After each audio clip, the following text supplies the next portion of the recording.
আমরা প্রথমেই চলে এসেছি রাসমঞ্চে। বিষ্ণুপুরের অন্যতম দর্শনীয় স্থানগুলোর মধ্যে এই রাসমঞ্চটি অন্যতম। এই বিষ্ণুপুরে রাসমঞ্চটি নির্মাণ করেন মল্লর রাজা বীর হাম্বির আনুমানিক 1600 খ্রিস্টাব্দে।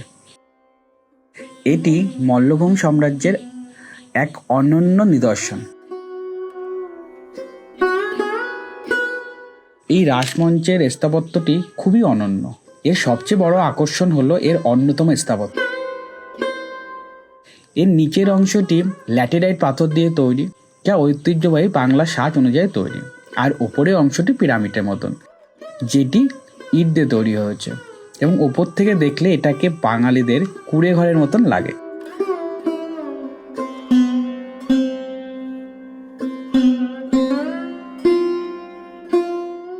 রাসমঞ্চের ভেতরের গঠনটা বেশ চমকপ্রদ।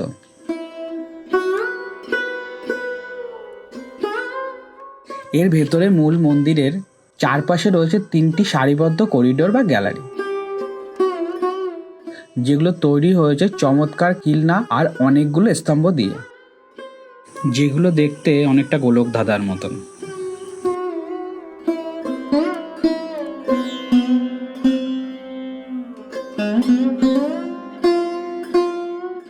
আর এই মঞ্চের মাঝখানে রয়েছে ছোট্ট গর্ভগৃহ, যেখানে রাস উৎসবের সময় যে মূর্তিগুলো আনা হতো সেই মূর্তিগুলো এখানেই রাখা হতো।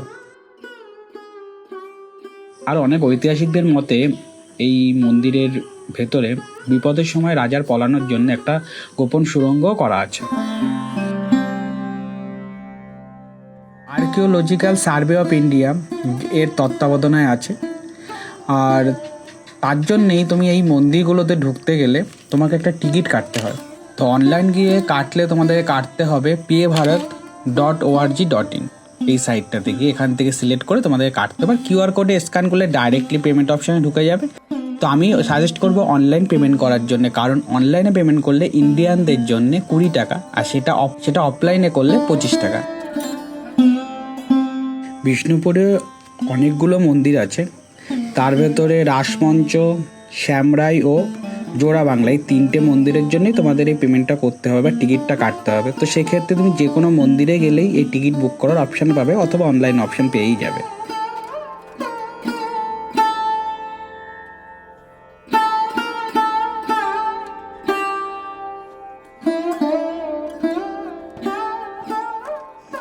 তো আমরা এখন ঘুরতে ঘুরতে চলে আসলাম জোড় বাংলা মন্দিরে। আর এই মন্দিরটিও মল্লরাজারাই তৈরি করেছে 7ম শতাব্দীতে। আর এই মন্দিরটি বিষ্ণুপুরের স্থাপত্য কলার এক অন্যতম নিদর্শন, যেগুলো সব মন্দির আমরা পেয়ে থাকি।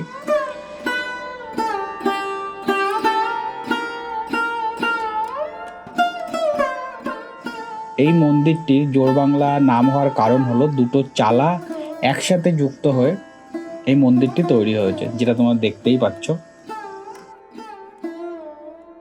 আর এটা দেখলে মনে হয় যেন দুটো কুঁড়ে ঘর পাশাপাশি জুড়ে আছে। আর মন্দিরের দেয়ালে যে পোড়ামাটির অপূর্ব কারুকার্য দেখতে পাচ্ছ, সেখানে হিন্দুদের পৌরাণিক কাহিনী ও সামাজিক জীবন অনেক ছবি এখানে রয়েছে।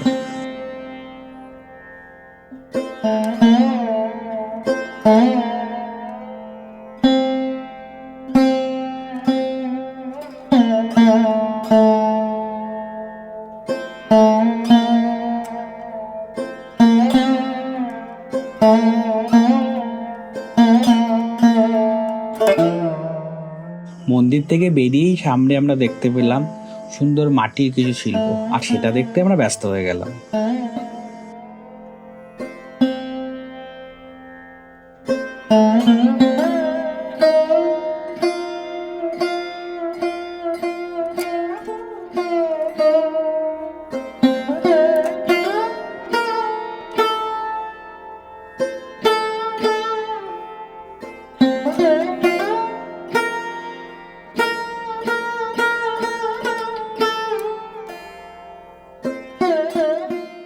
এখন আমরা পৌঁছে গেলাম বিষ্ণুপুরে অন্যতম প্রধান মন্দির রাধেশ্যাম মন্দির।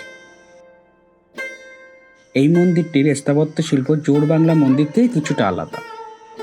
এই মন্দিরের ভেতরের অংশটি সাধারণত এক রত্ন ধাসে তৈরি। এর বিশেষ বৈশিষ্ট্য হলো এর চূড়াটি, যা মন্দিরটিকে একটা অনন্য রূপ দেয়।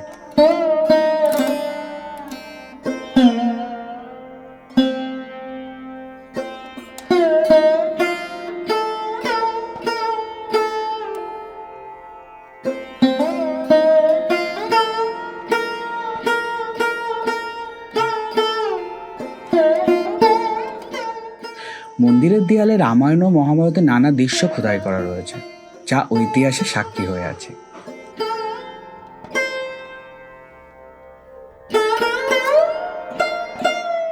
এই মন্দিরের মূল আকর্ষণ হলো গর্ভগৃহ, যেখানে বিষ্ণুর অবতার রাধেশ্যাম বিগ্রহ রাখা আছে।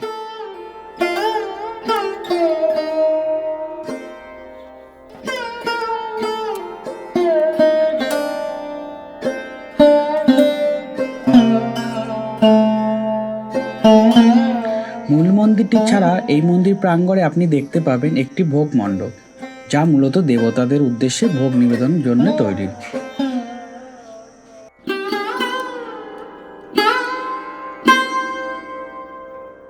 এছাড়া রয়েছে একটি নাট মন্দির বা নৃত্যমঞ্চ, এবং মন্দির প্রাঙ্গণে রয়েছে একটি সুন্দর তুলসী মঞ্চ।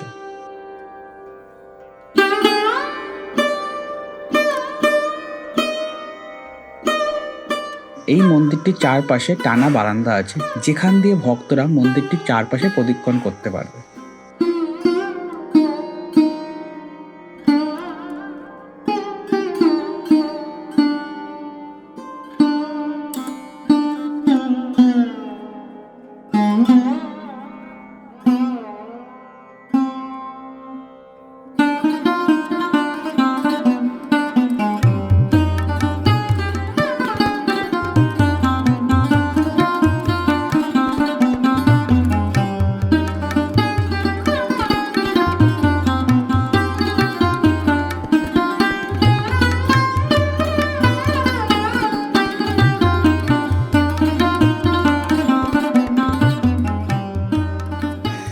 এই বিষ্ণুপুরের টোটাল ব্লকটা খুবই বড় হবে, তো তার জন্য এটাকে দুভাগে ভাগ করা হলো।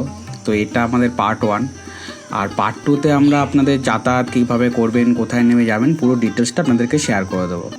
তো দ্বিতীয় পার্টের জন্য অপেক্ষা করুন, সেখানে সব ডিটেলস পেয়ে যাবেন।